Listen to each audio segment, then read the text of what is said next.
สบายดีวันนี้มากินข้าวเปียกเจ้าเก่าห้ามเพื่อแดงข้าวเปียกแซ่บ เป็นห้านธรรมดาห้านธรรมดาแคมทางมากินตลอดบ่ได้มากินดนแล้ววันนี้ก็เลยมากิน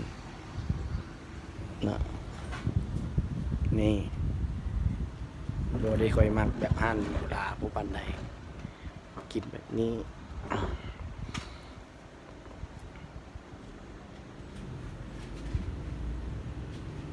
เจ้าของห้างเพิ่นเปิดห้างเขาเปิดมาได้จักปีแล้วเนี่ย20 ปีโอ้เมื่อวานนี่ไปกินแหนมเข้ากับห้างนั่นกับ26 ปีห้างนี้กับ20 ปีนี่แหละคือว่าเจ้าเก่าละห้างเจ้าเก่าแต่ว่ามีความแซ่บตะกี้สมัยยังน้อยเนาะขี่รถมาซื้อข้าวเปียกแถวนี้ใส่ถุงยางแล้วก็ใส่ก็ดูด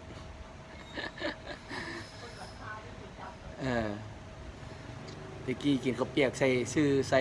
ถุงเขาได้ว่าถุง500บ่ถุง500ซื้อแล้วใส่ตะกี้มันมีห้านเกมเนี่ยมาดินเกม โอ้เมนฮักอยู่ลุมนี่ตัวอยู่นี่นี่วะตอนนั้นมันมีห้านเกมมันมีห้านเกมแล้วซื้อแล้วใส่ถุงยางแล้วก็ใส่ก็ดูดไงนั่นแหละซื้อใส่ก็ดูดพาดหลวงได้โอ้ยพัฒนามาแล้วตะกี้เป็นลงไปทางลุมเป็นธรรมดาเดี๋ยวนี้เงินเก่าเงินแก่หลายคนได้ง่ายอยู่คนอื่นมันมาละหน้าตาเขาเปียกเป็นแน่ใดเอาขนมมาให้เลยเด้อเอาเกี่ยวมาให้เขาอีกเนี่ยใส่ตื่นอีกเนี่ย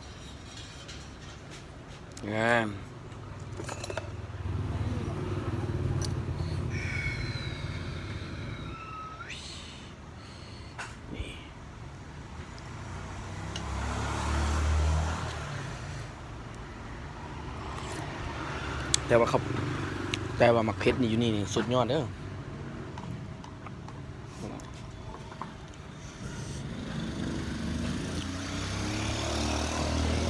กินกับขนมมักเพชรนี่มักเพชรตำเองเนี่ยเนาะเพชรตำเองกระเทียมเกียวเองความเพชรนี่บ่ให้ว่าสุดยอด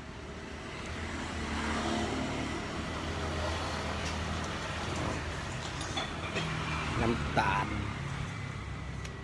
มากินหวานนิดนึงตัดน้ำตาลนิดนึง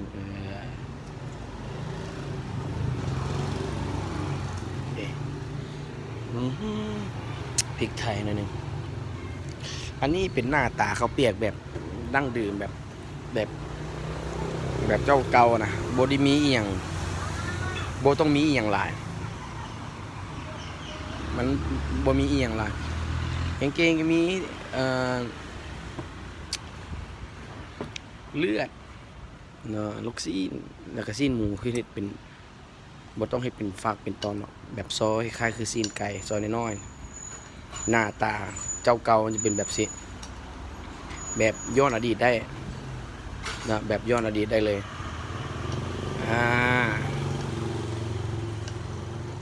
มาซีมึงรสชาติมันก่อนจะเป็นยังไง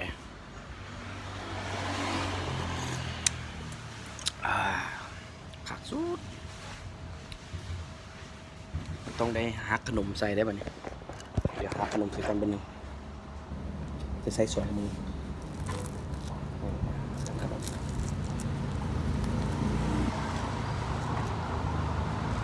น้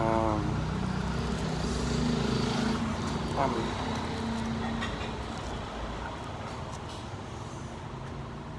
เจีย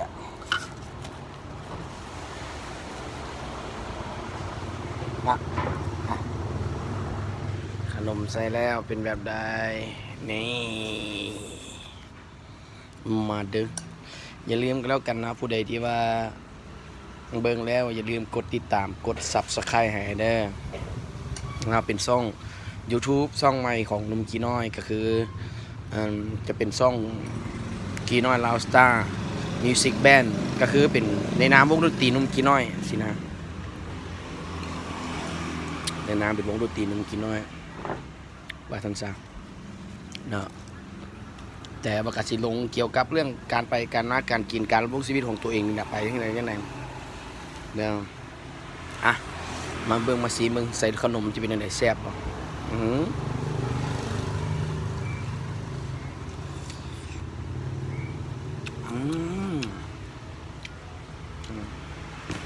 มามา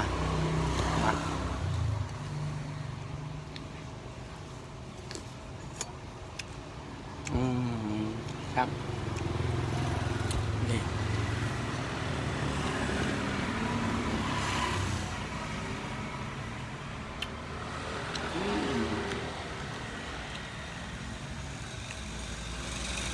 นี่เขาเปลี่ยนแบบเก่าๆครับผู้ใดที่ว่าเป็นเด็กน้อยคันอยู่แถวท่าหลวงเวียงเจริญแถวนี้คือมักขึ้นมาเล่นเกมแล้วท่าหลวงใต้อาจจะหู้ดีฮะนี่แซ่บผู้ใดที่ว่ามักแบบเก่าๆแบบเขาเปลี่ยนบรรยากาศแบบเก่าๆต้องเป็นห้านี่เลยแบบผู้ใดอยากย้อนอดีตและรสชาติดั้งเดิมก็ต้องปรุงแต่งอย่างไรเดี๋ยวนี้มันก็เปียกแต่ละบอนก็เป็นแสงก็เปียกแต่ละบอนก็จะเป็นแบบมันเป็นแบบอันนั้นพูดไอ้เจ้าก็เปียกเดี๋ยวนี้มันบ่คือดั้งเดิมว่าคอยมักว่าปันใดเจ้าแบบข้าวเปียกเป็ดข้าวเปียกไก่ข้าวเปียกอะไรอย่างหลายอย่างโอ้แซ่บมักดั้งเดิมคือจังสิหน้าตาสีสันต้องข้าวเปียกเจ๊แดงเด้อข้าวเปียกเจ๊แดงกินก่อน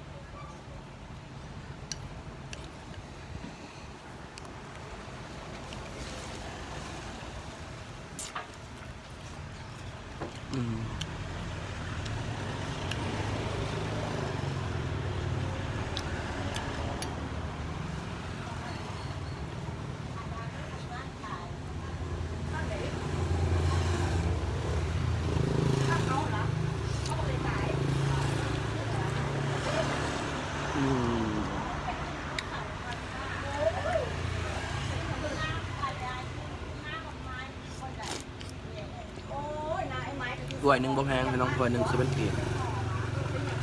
เท่านั้นเนี่ยอ่านแบบในเมืองแบบเห็นว่าได้หน่อยกว่านี้แล้วก็โปรเซสซัมนี้18,000 12,000 15,000ก็มีจริงๆแล้วขอเลือกกินห้านธรรมดาดีกว่าแซ่บด้วยกัน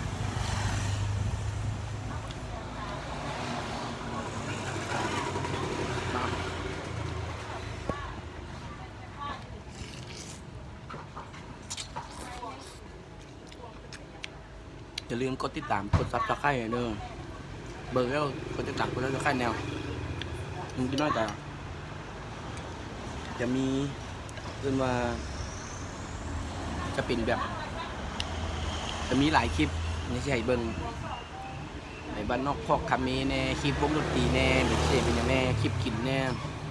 หรือบางเรื่องก็จะเป็นแบบละครสั้นน้อยๆนะ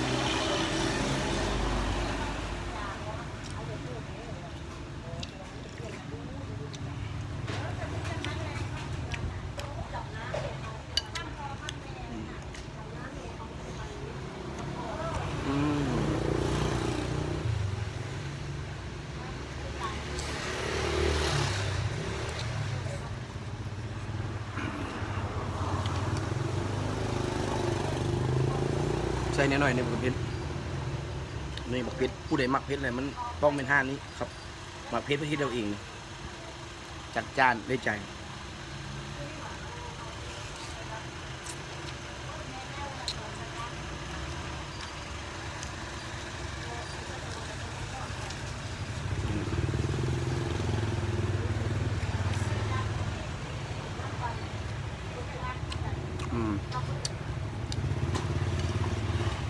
กะทิเบิร์ละ ช่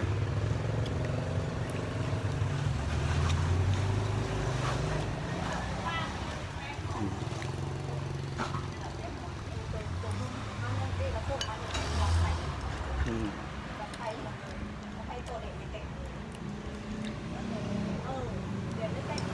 ครับ